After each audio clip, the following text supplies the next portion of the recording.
are back with another video. Before we get into the video, like, comment, and subscribe to the channel.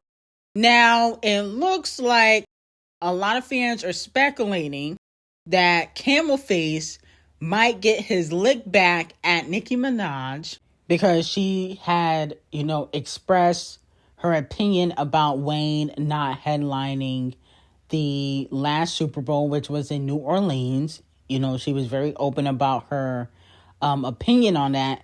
And fans are hoping that Megan and Cardi B will be able to headline next year's Super Bowl halftime show together to kind of stick it to Nicki Minaj. Which, here's the thing.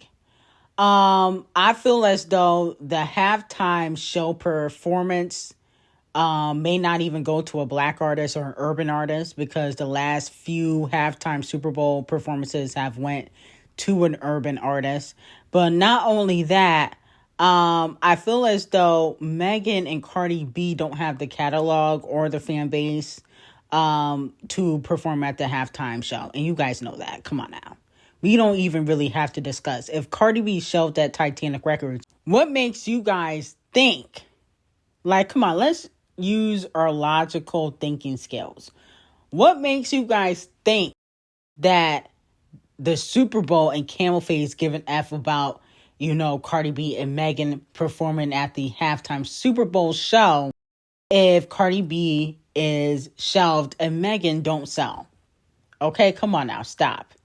Most of the time, and this is like 95% of the time, A-listers, people with actual talent perform at the halftime show. Not people that have payola, can't really rap, only can twerk as choreography. Those people are not getting halftime Super Bowl performances, okay? I feel like the only person that really deserves it besides Nicki would be like a Doja Cat. But again, Doja doesn't have, I feel like, a good catalog for 11 minutes or 15 minutes, okay, for a halftime Super Bowl performance.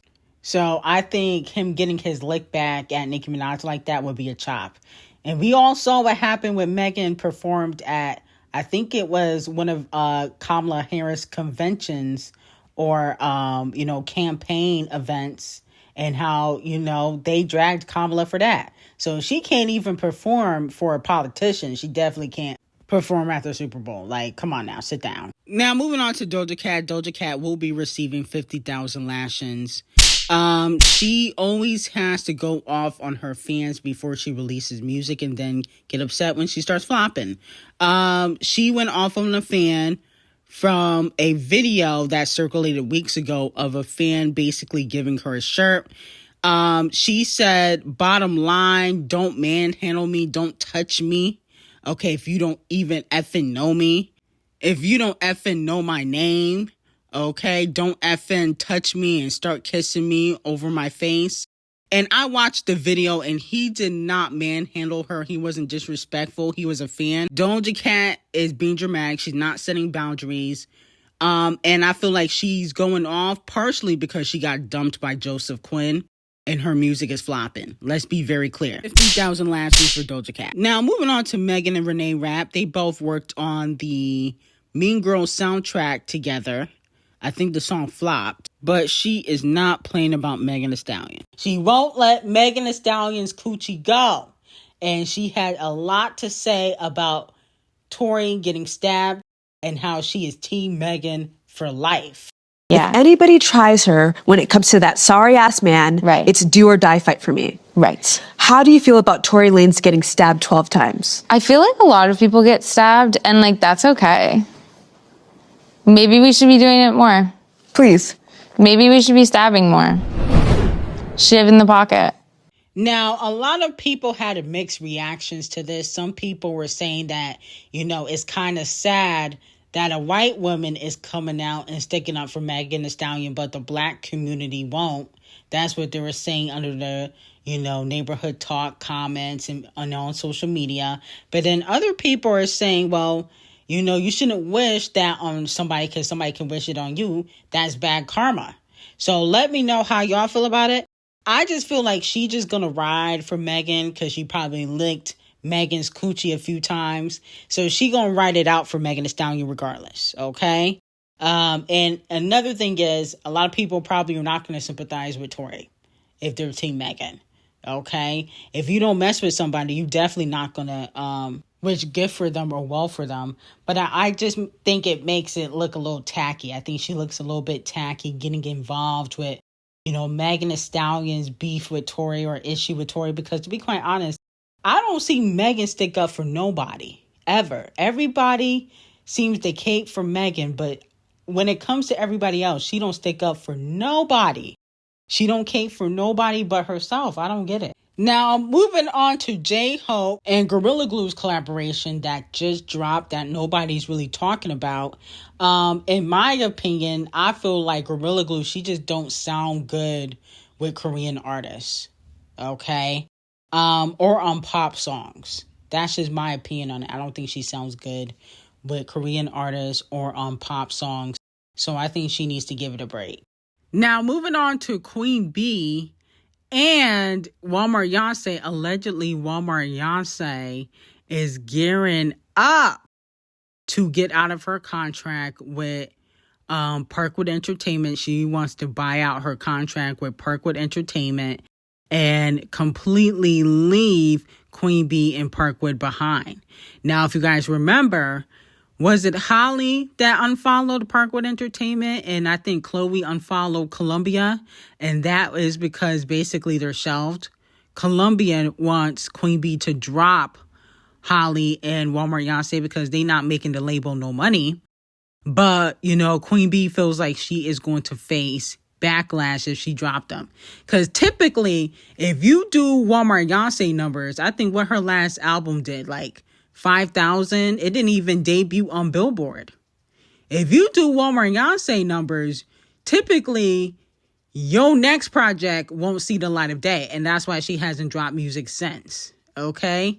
And Queen B, she knows that she's going to face backlash if she dropped them. People are going to be like, oh, well, you wasn't helping them anyway. All you care about is Blue Ivy. Well, here's the thing. Blue Ivy is her daughter. Is Walmart Beyonce her daughter, or does she try to pretend like she is? So I don't really feel bad for Walmart Beyonce in that sense. I also feel like she was struggling with her own identity. It seemed like she was trying to morph into Queen B instead of trying to figure out how she can be her own person and be her own Walmart Beyonce instead of trying to be like Queen B Jr. I think Walmart Beyonce should try to go independent like D0JA.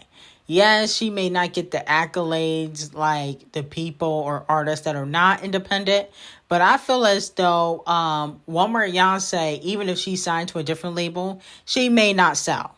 Even though Queen B was low-key sabotaging her, y'all don't really support Walmart Beyonce like that. Let's just be honest. Okay? She never had like a song that really blew up except for Have Mercy. Okay? Which to me, low-key was trash. So I feel as though she would never really pop off anyway.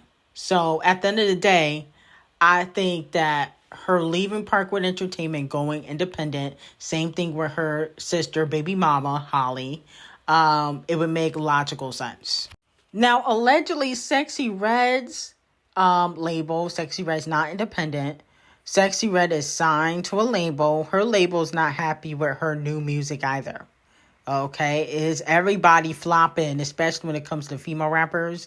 Nobody can get a hit. But CL0CKS label has an issue with CL0CKS because, let's be very clear, that Bruno Mars collaboration that she put out flopped. She put out that Bruno collaboration, then she put out a solo record, didn't do anything. Yeah, but last year, she was kind of popping with Get It Sexy. She did the FTCU collaboration with Ckiminaj. She had a few different collaborations that were popping. She had the one with Glow that was kind of popular. But this year, she kind of cold. How you collaborate with Bruno and it flop? That's very interesting. Now, she got a secret deal with Apple Music. A lot of people don't know that. She got a secret deal with Apple Music. She signed to one of the executives over there. But it feels as though her career is kind of cold, too. The thing with CL0CKS, she has no talent.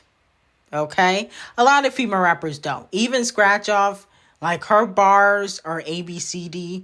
She be trying to sun Ice Spice like she a better rapper or lyricist or something. And her bars be trash too.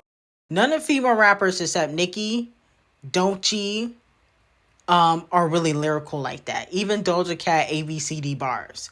So to me, I just feel like we need to push all the female rappers out that are untalented and just bring in new ones. That's just how I feel about it. Now, moving on from that, Megan Thee Stallion fans are clowning Nicki Minaj. Okay?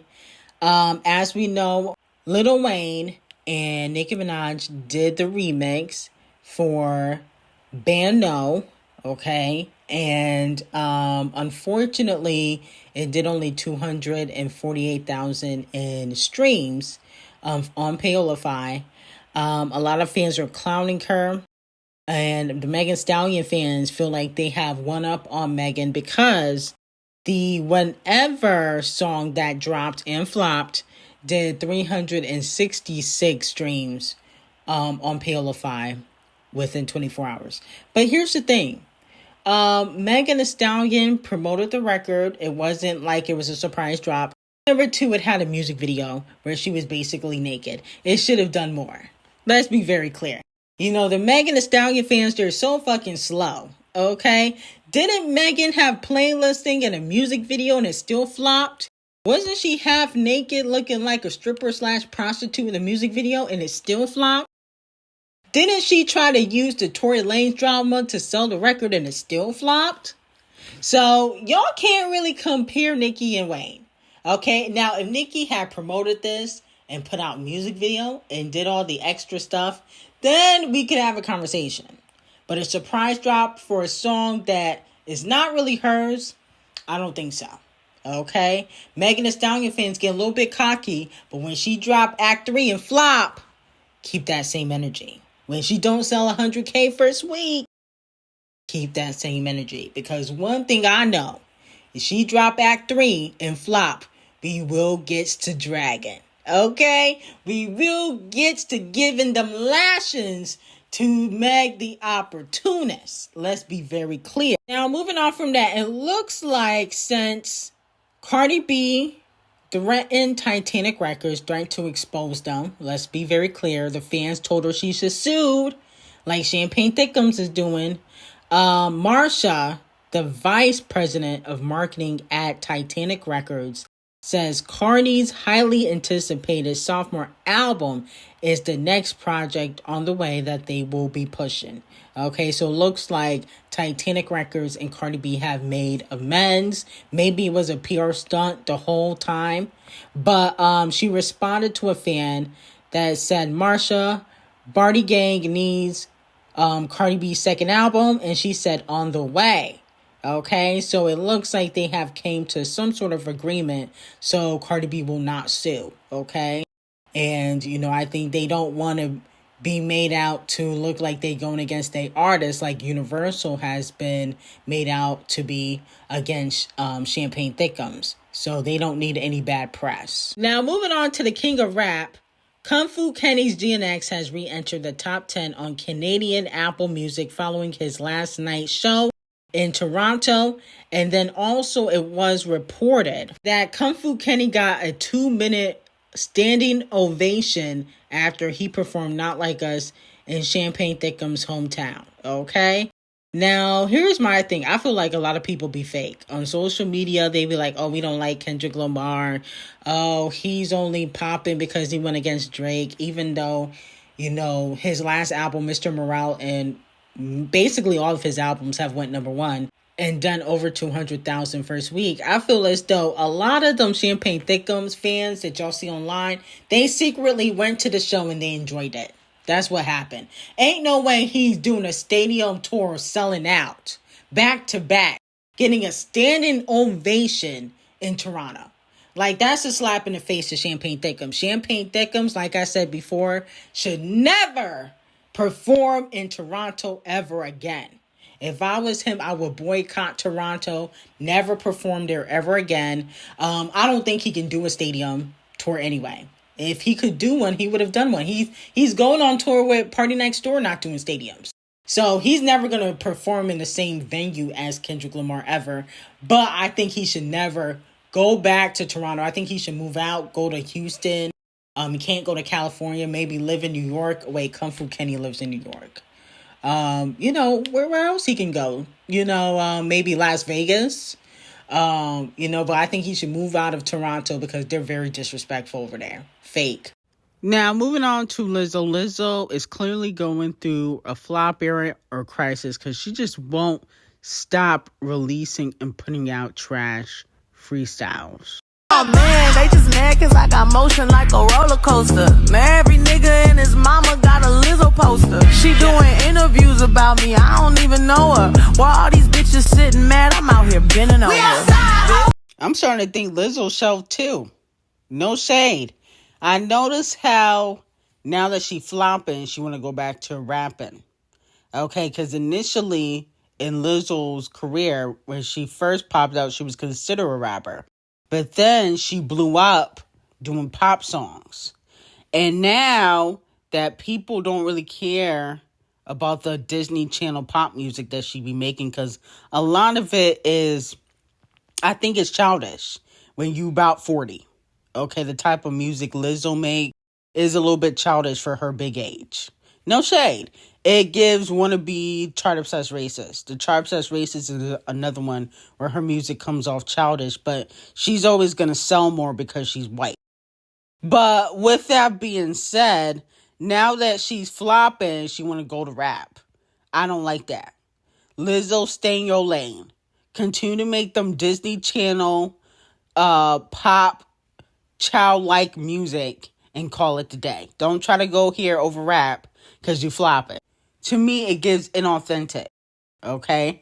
It gives to me, I'm flopping, so let me try to change genres. Okay? Let me go into that Cardi B Sexy Red lane. Because that's what she sounds like. She sounds like a mixture of Sexy Red or Megan Thee Stallion or Cardi B. Okay? The bars do not hit. And then also another thing about Lizzo is that maybe, hypothetically, she turned a lot of her fans off when she lost all that weight. Now, I'm happy that she lost that weight because, health is important. Health is wealth. But maybe some of her fans turned on her when she lost that weight. I feel as though the same thing happened with Adele low-key. I feel like some fans, not all fans, turned on her when she got with that black man and she started losing that weight. So that could be another issue, okay? Because maybe there was a lot of, really big people that looked up to Lizzo. I don't see why, but they might have looked up to her. So with that being said, I think that's why she's not selling either, okay? Because Those Epic is running the industry. So, I like Lizzo, but I just think that she should just maybe write for others instead of putting out music if her own music is flopping. But that's just me. But anyway, I got some very, very hot tea on Patreon, on Justin Baldoni, Blake Lively. Link will be in the description, and I hope you guys have a great day.